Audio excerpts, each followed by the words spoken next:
Your arteries have one job: move blood. That's it. From your heart to your brain, your lungs, your kidneys, your fingers, your toes, and back again. 120,000 times a day. Every day for the rest of your life. They do this silently, without complaint, without asking for anything. And right now, if you've eaten fried food regularly for the last decade, they are working inside walls that are narrower, stiffer, and more damaged than the day you were born. They didn't ask for this. You gave it to them, one basket of fries at a time. Let's start with what's actually in the fryer. You already know fried food isn't healthy. Everyone knows that. That's not the point. The point is why. Most people assume it's the calories or the fat or some vague general badness that nutritionists point at without ever really explaining. But the actual mechanism, what's happening inside your body after every fried meal, is far more specific, far more damaging, and far more permanent than anyone tells you at the drive-through window. It starts the moment oil hits heat. When you heat vegetable oil, the kind used in virtually every commercial fryer on the planet, above 180 degrees Celsius, something happens to it chemically. The polyunsaturated fats begin to oxidize. They break down, restructure, form entirely new compounds that were not in the oil before you turned on the heat. One of them is called acrolein, a reactive aldehyde, the same compound found in cigarette smoke. Classified by the EPA as a probable human carcinogen, it forms in the oil, it coats the food, and you eat it. Here's what that food does when it hits your bloodstream.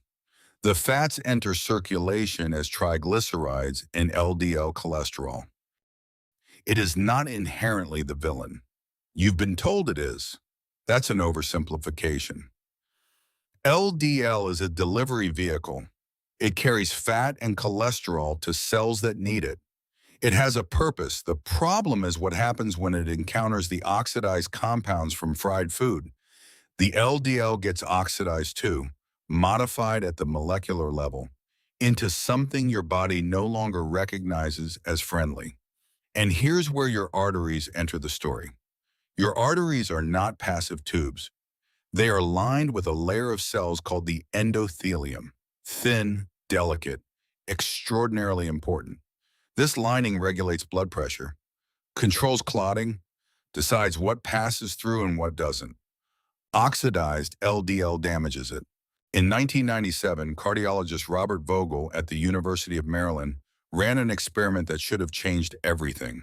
He measured the arterial dilation of healthy volunteers before and after a single high-fat meal. After one meal, arterial flexibility dropped by nearly 50%. Half. From one meal, not a long-term trend, not a sick population. Healthy people who had done nothing wrong except eat lunch. Now let's talk about what happens next. When oxidized LDL damages the endothelium, your immune system responds. White blood cells rush to the site, squeeze through the arterial wall, and begin absorbing the oxidized LDL. This sounds useful. It is not useful. They gorge on it until they can no longer function. They become what pathologists call foam cells, bloated, immobile, stuck inside the arterial wall. Useless as immune cells, deadly as debris, because foam cells don't clear up. They accumulate, building up in the arterial wall, forming what's called a fatty streak. That fatty streak is the first visible sign of atherosclerosis, the beginning of plaque. And here's the detail that should stop you cold. Fatty streaks have been found in the aortas of American children as young as 10 years old. 10. Not sick children, not children with rare genetic conditions. Ordinary children, eating an ordinary American diet. This was confirmed in autopsies of young soldiers during the Korean War, men in their early 20s, with significant coronary plaque in people who should have had none. The process starts earlier than anyone admits, silently, while you feel completely fine. Here's what this looks like over years. The foam cells accumulate, the fatty streak thickens, The artery narrows, blood still flows. You still feel fine, no symptoms, no warning, because arteries have no pain receptors. The Interheart study, one of the largest cardiac studies ever run, spanning 52 countries and 30,000 participants, found that 9 modifiable risk factors account for over 90% of all heart attacks worldwide. Diet was among them. Not genetics, not bad luck. Choices. But here's the thing about plaque. Stable plaque can narrow an artery significantly before it causes a heart attack. But plaque can also become unstable, inflamed, rupture. And when it ruptures, the body responds the way it always responds to a rupture. It clots. A blood clot inside a coronary artery is a heart attack. Not from decades of gradual narrowing, from a rupture, sudden, without warning, in people who had no idea the plaque was even there. The Harvard Nurses' Health Study, tracking over 100,000 people, found that eating fried food 4 or more times a week was associated with a 39% higher risk of type 2 diabetes and significantly elevated risk of coronary artery disease. Not one study, a pattern replicated across decades, across populations, across methodology. And here is the darkest part.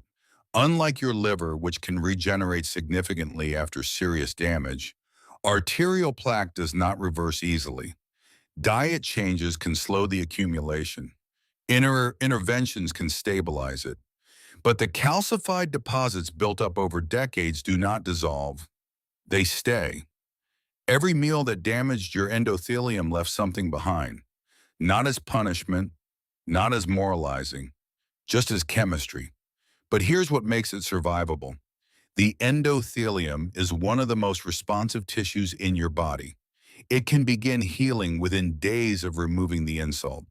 The pre-DIME trial tracking over 7,000 high-risk cardiovascular patients found that a Mediterranean-style diet reduced major cardiovascular events by approximately 30%. Not a drug, a diet. The damage can be slowed. New damage can be stopped. The arterial wall, given the right inputs, will do everything it can to repair what's left. Your arteries have been running since before you were born. Since the moment your heart first beat in the 8th week of fetal development, they have been moving blood. They have never stopped. They have never asked for a break. They have never complained. They are the infrastructure that everything else depends on. And they are doing all of that right now inside walls that have been narrowed, stiffened, and inflamed by a food supply engineered for taste, priced for convenience, and optimized for everything except the vessels it passes through. Your arteries were not built for a fryer. They were built for a world that didn't have one. The question is not whether the damage is real. The question is whether you give them what they need to fight back, before the plaque decides it no longer needs to ask for your permission.